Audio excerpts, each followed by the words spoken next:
लागू कराने के लिए देशव्यापी आंदोलन छेड़ा जाए, यहां से शुरू किया जाए। हमारे बहुत साथियों ने यहां पर अपनी बात को रखा, क्योंकि समय की सीमा समाप्त हो गई है। 1 बजे तक ही परमिशन था, इसलिए हम इसको जल्दी समाप्त कर रहे हैं। आश्चर्य होता है जब यूजीसी का नियम लागू हुए या जब लागू होने के लिए नोटिफिकेशन हुआ, तो सबसे पहले दलित नेता, बहुजनों के नेता मायावती जी ने विरोध किया। बीजेपी वालों ने नहीं विरोध किया। बीजेपी का कोई बड़ा नेता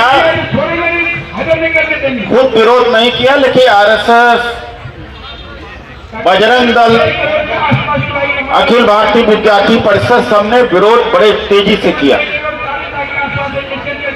2012 में यूजीसी ने एक सर्कुलर जारी किया था कि SC/ST छात्रों के साथ में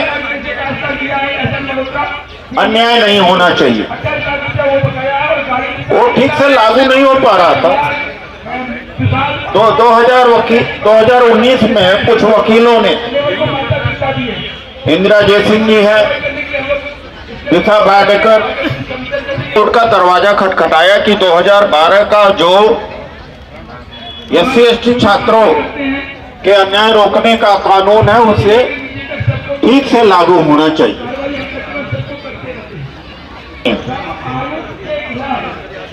फिर कई सालों तक मुकदमा चलता रहा। फिर वकीलों ने अपने तरफ से 10 पॉइंट दिया कि कैसे भेदभाव रोक सकता है, और फिर इसमें ओबीसी जुड़ गया कि SC/ST ओबीसी छात्रों के साथ अन्याय होता है, उसको रोक लेने के लिए एक कानून बना, एक कमेटी बनी, एक जांच समिति बनी। सरकार ने नहीं बनाया, ये बता देना चाहता हूं। जैसे ओबीसी का नाम जुड़ गया, इसका विरोध चालू हो गया। मंडल प्रथम और मंडल द्वितीय में, मैं उस समय संसद में था। देखिए, इस वक्त हम जंतर मंतर पे मौजूद हैं और यहाँ पर जो है यूजीसी के सपोर्ट में प्रदर्शन किया जा रहा है। पीछे की एक बार तस्वीर दिखा दूं आपको। देखिए कि ओबीसी, माइनॉरिटी और आदिवासियों को जो लेकर के जो है यहाँ पे प्रोटेस्ट किया जा रहा है। साफ तौर पे मांग है कि यूजीसी का इम्प्लीमेंटेशन किया जाए। इस सब को लेकर के इस वक्त हमारे साथ इसी प्रोटेस्ट का एक बड़ा भाग मौजूद है। सर, सबसे पहले आपका नाम और क्या मांगे हैं आप? मेरा नाम शाहिद अली है और ये जो हम आंदोलन कर रहे हैं, डोमा कर रहा है। डोमा का मैं नेशनल जनरल सेक्रेटरी हूँ और मैं कांग्रेस के केकेसी का भी नेशनल सेक्रेटरी हूँ।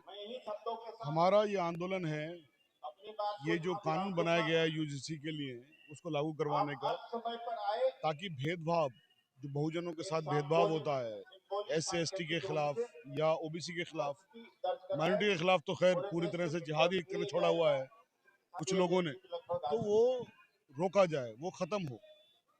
ये जो कानून बनाया गया, ये कानून बनाया गया भारत की सरकार ने इच्छा से नहीं बनाया, चूंकि इन्होंने कानून उसको बनाया इसलिए था कि ताकि ये स्टे हो जाए सुप्रीम कोर्ट से।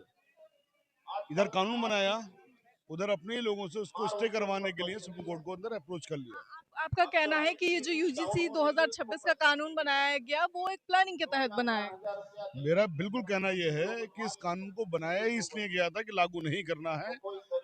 इच्छा के साथ, एक होती है इच्छा शक्ति, उसके साथ नहीं बनाया गया, एक आईवाश के तौर पे बनाया गया। क्योंकि ऑनरेबल सुप्रीम कोर्ट में जस्टिस पोपन्ना की जो बेंच थी, उन्होंने ऑर्डर किया था भारत की सरकार को, कानून बनाइए इस पर, ये रोकिए, कि 2016 में रोहित वेमुला की मौत हो गई, खुदकुशी कर ली, 2019 में पायल ताड़वी की मौत हो गई। तो ये सिलसिला लगातार चलता रहता है और चलता आ रहा था। ऑनरेबल सुप्रीम कोर्ट ने जब कहा तो आईवाश तो करना था, क्योंकि मैटर दलितों से रिलेटेड था, ओबीसी से रिलेटेड था। वोट बैंक की राजनीति सरकार करती है, तो उन्होंने आईवाश के तहत ये कानून बनाया। इधर कानून बनाया, उधर अपने ही लोगों से ऑनरेबल सुप्रीम कोर्ट में पिटीशन लगवा दी ताकि वो स्टे हो सके, और उसको स्टे करवा लिया गया। तो यानी कि इन्होंने जो एक काम किया सिर्फ पॉलिटिकल माइलेज के लिए इसको लेके आए। हमारी डिमांड ये है कि इस तरह का जुल्म सतम ना हो। हायर एजुकेशन में सभी का हक है, दलितों का भी हक है, ओबीसी का भी हक है, माइनॉरिटीज का भी हक है। इसलिए हम आज यहाँ पर ये आंदोलन कर रहे हैं।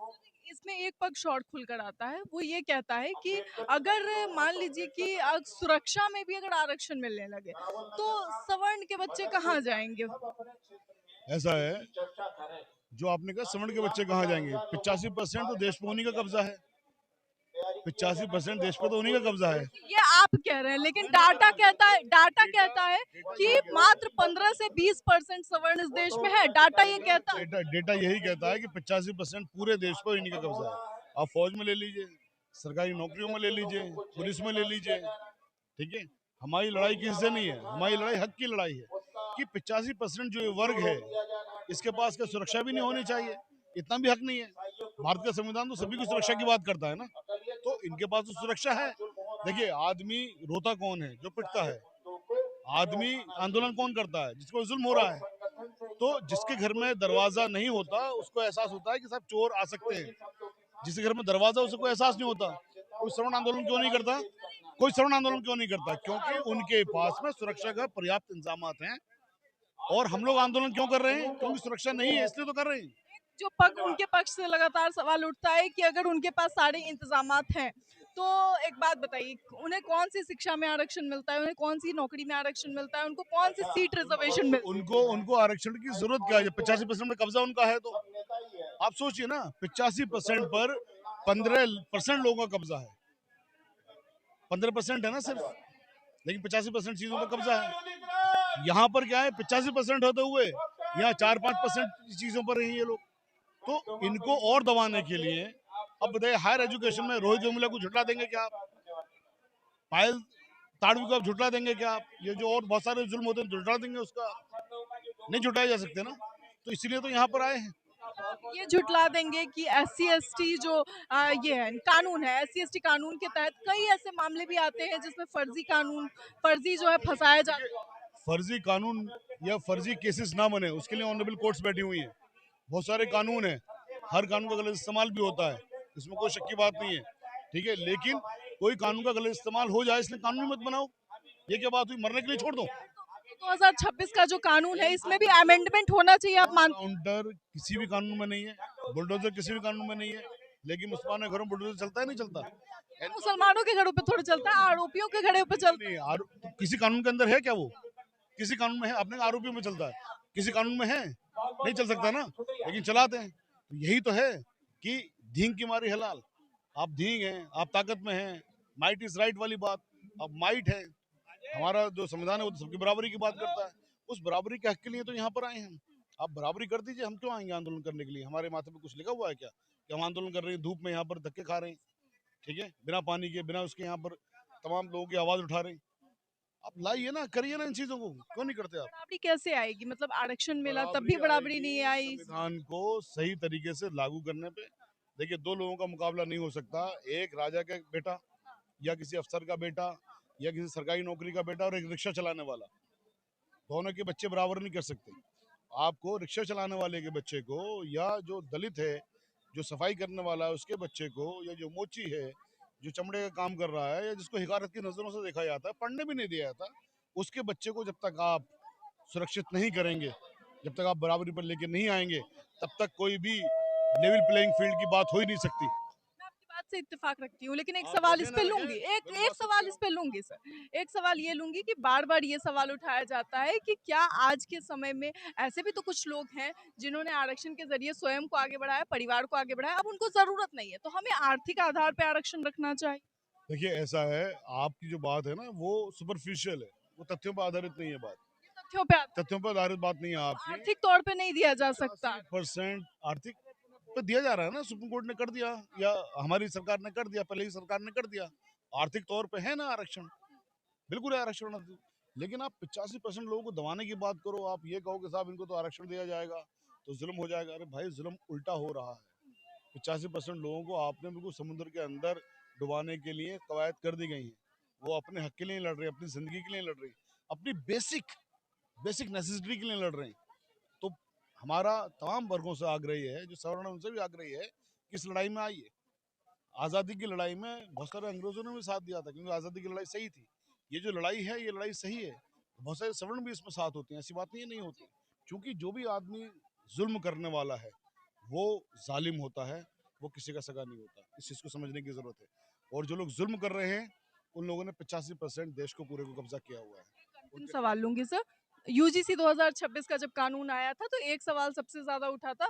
वो सवाल ये था कि क्या उसमें कोई ऐसा अमेंडमेंट लाना चाहिए जिसके तहत जो आरोप लगाएगा, यानी अगर वो गलत आरोप साबित होता है तो उस पर कार्यवाही होनी चाहिए। अभी आपको शायद आईपीसी वगैरह वगैरह में नहीं पता है। कोई आरोप जब लगता है, बहुत सारे लोग जिंदगियां अपनी, अभी यूएपीए का कानून चल रहा है, बहुत सारे लोग 5-5 साल से जमानत उनकी नहीं हुई, कल को वो बरी हो जाएंगे अगर, ठीक है, तो उनको कौन कंपनसेट करेगा? वो जिंदगी को वापस ला सकता है? कोई ला सकता है? वापस नहीं ला सकता ना। तो आरोप लगाने वाले पर कार्यवाही होनी। ऐसा है, जो भी सिस्टम है ना, वो सिस्टम में पूरी तरह से ये है कि जो लोग बाइज्जत बरी हो जाते हैं उनको कोई कंपनसेशन नहीं है, ठीक है, उनको कोई कंपनसेशन नहीं है। इसलिए मिसयूज होता है, चाहे वो किसी भी तरह के कानून हो जिनका मिसयूज होता है। हम किसी भी तरह के कानून के मिसयूज के खिलाफ हैं। आप मिसयूज के डर से कानून को लागू नहीं करो, ये तो गलत है। नहीं, मैं फिर कह रही हूँ कि क्या इसमें ये लाना जरूरी है कि अगर कोई गलत कोई यूज अगर करेगा तो misuse- उस पे मैं वही बता रहा हूँ, कोई अगर मिसयूज करता है तो उसके लिए प्रावधान होने चाहिए। लेकिन आप ये कहो कि साहब कानून ही नहीं बनाओ, मिसयूज हो सकता है, उसके हम खिलाफ हैं। बहुत बहुत शुक्रिया तमाम जानकारी के लिए। तो साफ तौर पे आपने इंटरव्यू बोर्ड में जो अन्याय हो रहा है वो एकदम खुल्लम खुल्ला हो रहा है। मैं खुद आईएएस ऑफिसर था, मेरे साथ में हुआ है।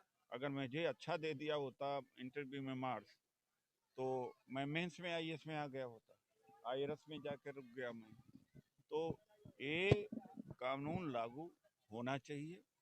और ओबीसी के लोग कुछ निकले हैं, कुछ जगह हैं, इसमें भी एक प्रोफेसर हैं ओबीसी के, बहुत अच्छा बोलते हैं, मैं उनकी भी बात हो सकता है। आदित्य जी हैं, अभिषेक जी हैं। तो जो उम्मीद मैं स्टूडेंट से, यूथ से कर रहा था, वो नहीं निकला। आने वाली यूपीएससी के लिए क्या बोलना चाहेंगे?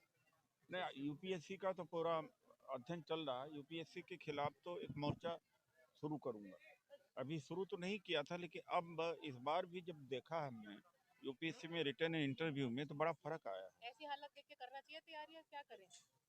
नहीं करना तो चाहिए, कोटे में रह जाते हैं, कहने का मतलब कोटे में रह तो जाते हैं इतनी मेहनत करने के बाद अगर विफलता नहीं मिलेगी नहीं तो नहीं, फिर क्या विफलता फायदा? नहीं, कोटे में तो रहेंगे। ओबीसी का जो कोटा है 27% तो रहेंगे, जी। और एससी एसटी का रहेगा। लेकिन जनरल कैटेगरी में अगर मेरिट ज्यादा है तो जनरल कोटे में जाना चाहिए उसको, उसको रोकने के लिए करते हैं। डॉक्टर रोजी पूरा देश में असेसमेंट क्या है? What is the parliament is going on, वो जो करना जरूरी है। नहीं, हम जो कर सकते हैं उसकी जिम्मेदारी निभा दें। सुप्रीम कोर्ट भी तो कुछ नहीं, मैं अपना डीरेल नहीं करना चाहता हूँ। हम भी लड़ाई करना बंद कर दें। अब इस समय हमसे सवाल पूछिए।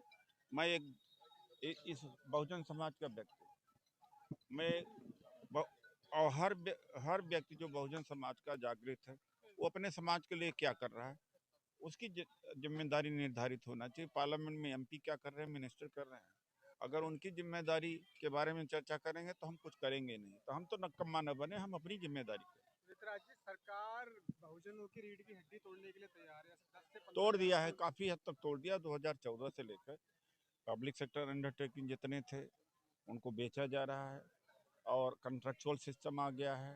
गवर्नमेंट जॉब जो हैं वो उस पर भर्ती बंद हो गई है। एजुकेशन बहुत महंगी हो गई है। अब दो तरह की एजुकेशन, एक समय था 2 दशक पहले, 3 दशक पहले, गांव का प्रधान हो, जमींदार हो, या उसका मजदूर हो, उसका बेटा हो, या सफाई कर्मी हो, या उसी डिपार्टमेंट में एमसीडी में इंजीनियर हो, एक ही स्कूल होते थे। अब स्कूल अलग अलग हो गए। इतना एक्सपेंसिव हो गया है दिल्ली में खास तौर से कि एससी एसटी ओबीसी के लोग वहाँ नहीं पहुँच पा रहे। तो ऑलरेडी हो चुका, जो आप कह रहे हैं हो चुका है। 10 से 15,000 स्कूल बंद कर दिए गए हैं। 90,000 स्कूल बंद, 90,000 स्कूल 90,000 स्कूल बंद किए। अब आने वाले में आपको क्या लगता है क्या एडमिशन की जो रेखाएं होती है, क्या वो आर्थिक स्थिति पे नहीं मौजूद होती है, केवल जातीय आधार पे ही? नहीं है, 25% EWS का है, उसमें फ्रॉड है। उसमें क्या है, अमीरों के बहुत सारे, आधे से ज़्यादा अमीर लोग वो लो इनकम सर्टिफिकेट प्रोड्यूस करके एडमिशन ले लेते हैं। बजट के लिए कुछ कहना चाहेंगे? बजट आ गया है, अब नया इससे असर पड़ेगा? नहीं, बजट शिक्षा का बजट काटा गया, कम किया गया, वो तो चाहते ही नहीं, क्योंकि अब प्राइवेट में जो अभी असमानता बढ़ी, तो प्राइवेट स्कूल्स और प्राइवेट यूनिवर्सिटीज बड़ी तेजी से बढ़ गए हैं, तो पैसा देके वो अच्छी शिक्षा प्राप्त कर लेते हैं, तो